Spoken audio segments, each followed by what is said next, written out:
Lo que vas a escuchar a continuación es una historia real.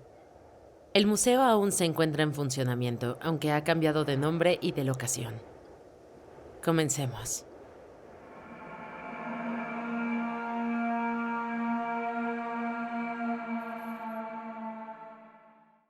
Hay llamadas que se olvidan en cuanto cuelgas, y otras que abren tumbas. Una tarde cualquiera, el 5 de abril de 1984, sonó el teléfono en las oficinas del Departamento de Salvamento Arqueológico de Lina. Del otro lado de la línea, un hombre denunció algo insólito. Juan García decía que en el número 181 de la calle Santa María en la colonia Santa María Malinalco, Azcapotzalco, una familia había desenterrado un esqueleto en su propio patio y cobraba entre 5 y 200 pesos por verlo. Había convertido el gallinero en un museo. Al día siguiente, 4 arqueólogos acudieron al lugar.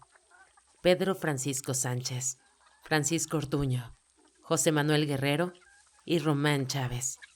Lo que encontraron no estaba en ningún manual. En el fondo del patio, improvisado entre jaulas y láminas, descansaba un esqueleto humano. Tenía la tibia atravesada por una lámina de obsidiana. Junto a los huesos habían varias osamentas animales. Y junto a ellos estaban los responsables: Miguel Cárdenas, dueño de la vivienda, y Octavio Romero, el excavador. Fue Octavio quien comenzó a hablar, y con él, la historia dejó de ser simple. Según dijo, el hallazgo no fue casual, no fue suerte. Fue guiado por un espíritu, un ánima, el alma de un príncipe tepaneca llamado Tlaltecatzin. Una noche se me presentó. Me dijo que ahí estaba enterrado, debajo del chiquero, que quería que lo sacara, que le hiciera un museo, que dijera la verdad, que él no había sido un traidor. Octavio decía que el príncipe regresaba a hablarle en sueños, que lo guiaba paso a paso, que convenciera a Miguel para excavar, que hablara con la delegación, que fuera al Museo de Antropología. Y un día, el ánima le contó su historia.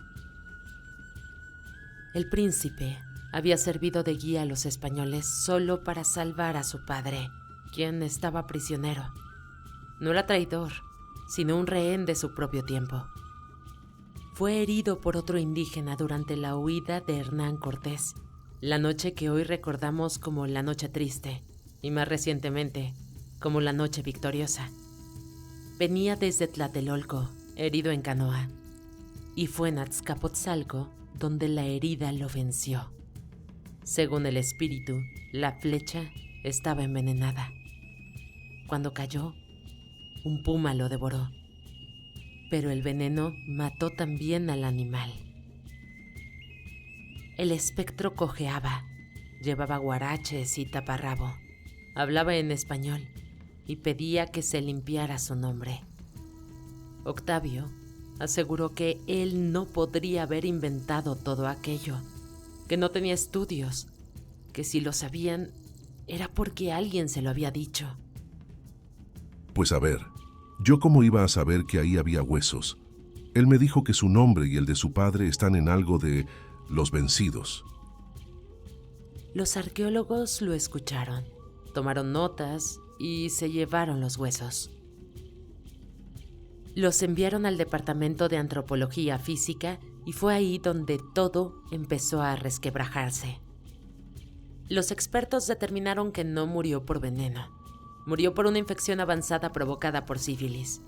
La obsidiana no era un arma, sino quizás una cura desesperada para aliviar el dolor. Los restos animales hallados con el cuerpo no eran de puma o un tigre, sino de vaca, de perro, de cerdo. Y los detalles del relato no cuadraban históricamente.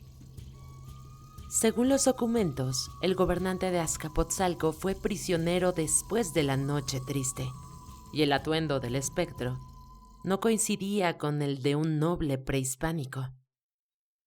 El caso fue archivado como una falsa creencia popular, un error más, un mito local, Y sin embargo, Octavio no se detuvo.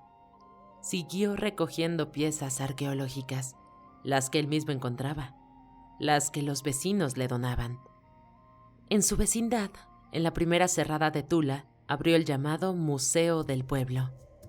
En la entrada colgaba una cartulina escrita a mano. ¿Qué le puedo dar a mi pueblo? Pueblo que me vio nacer y correr por las llanuras si no tengo riquezas. Mi único tesoro es lo que he rescatado de mis antepasados. En 1996, el gobierno del entonces Distrito Federal le dio en comodato una casa para seguir con su labor. La bautizó como Museo Príncipe Tlaltecatzin. Funcionó así hasta su muerte en 2011. Pero el eco de su historia no murió. Los arqueólogos hicieron su trabajo, analizaron, compararon y concluyeron: la historia no es verídica. Pero hay algo que nunca pudieron explicar. ¿Cómo supo Octavio que ahí había huesos? ¿Por qué nombró a un príncipe que no aparece en los libros comunes? ¿Cómo tejió una historia que parecía inventada, pero tenía detalles imposibles de saber? Quizás se equivocó Octavio, quizá el análisis, quizá la historia oficial, o quizá todos. Porque a veces las verdades no se entierran, se fragmentan, como los huesos, como los recuerdos.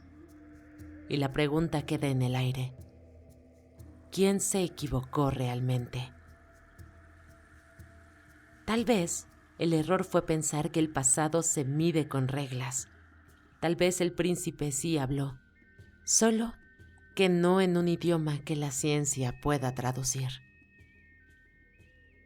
Esta noche, el pasado nos habló desde debajo del gallinero. ¿Y tú, volverías a excavar?